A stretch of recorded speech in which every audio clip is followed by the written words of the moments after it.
Hello friends, how are you? Today is my day 17 video of tense, and in this video I will teach you about future continuous tense.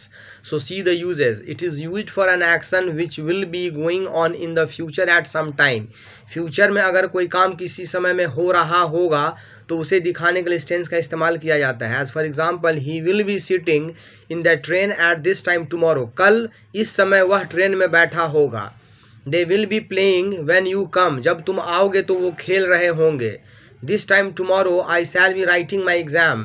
इस समय कल मैं अपना परीक्षा दे रहा होऊंगा. What will you be doing tomorrow. कल तुम क्या कर रहे होगे. I shall be playing cricket. मैं क्रिकेट खेल रहा होऊंगा. This tense is also use to state arrangements and plans of future. As for example, we will be spending the summer vacation in Darjeeling. हम लोग अपना समर वेकेशन दार्जिलिंग में बिता रहे होंगे. The engineers will be starting the work on project. Engineers project पे काम करना शुरू कर रहे होंगे. This tense is also used for polite questions. As for example, when will you be finishing this work? When will we be meeting you again? Now see the structure. For positive sentences, the structure is subject plus shall or will plus be plus before plus object. As for example, I shall be playing. मैं खेल रहा होऊंगा. We shall be singing on television. हम लोग TV पे गाना गा रहे होंगे. You will be reading a novel. तुम एक नॉवेल पढ़ रहे होगे. She will be waiting for you. वह तुम्हारा इंतजार करती रही होगी या कर रही होगी. She will be waiting for you. वह तुम्हारा इंतजार कर रही होगी. For negative sentences, the structure is subject plus shall or will plus not plus be plus before plus object. As for example, I shall not be playing cricket. मैं cricket नहीं खेल रहा होऊंगा. We shall not be reading history. हम लोग history नहीं पढ़ रहे होंगे. You will not be playing. तुम नहीं खेल रहे होगे.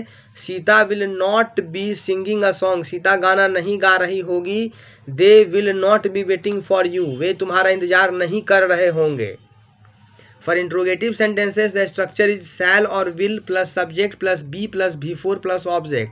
As for example, shall I be sleeping? क्या मैं सोता रहूँगा. Shall we be playing with Manoj? क्या हम मनोज के साथ खेलते रहेंगे. Will you not be running? क्या तुम नहीं दौड़ते रहे होगे. Will Sita be reading a novel? क्या सीता नॉवेल पढ़ रही होगी. Will they be playing cricket? क्या वे क्रिकेट खेलते रहे होंगे. Now see some more examples. Will you be coming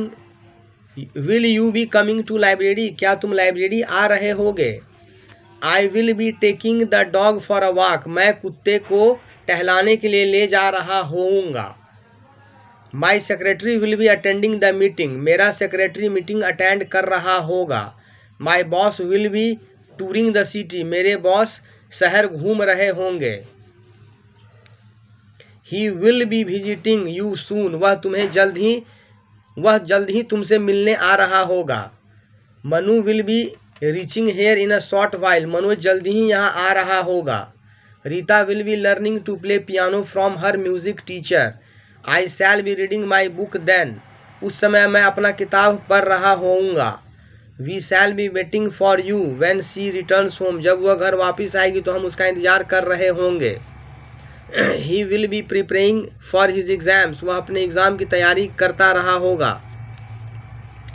Sohan will be studying when you reach home. जब तुम घर आओगे तो सोहन पढ़ता रहेगा. I shall be taking my lunch. मैं अपना लंच खाता रहूँगा. The children will be playing in the park. बच्चे पार्क में खेलते रहेंगे. Where will they be playing? वे कहाँ खेलते रहेंगे. Will they be playing? क्या वे खेलते रहेंगे. This is enough for today, and in my next video I will teach you about future perfect tense. Thank you.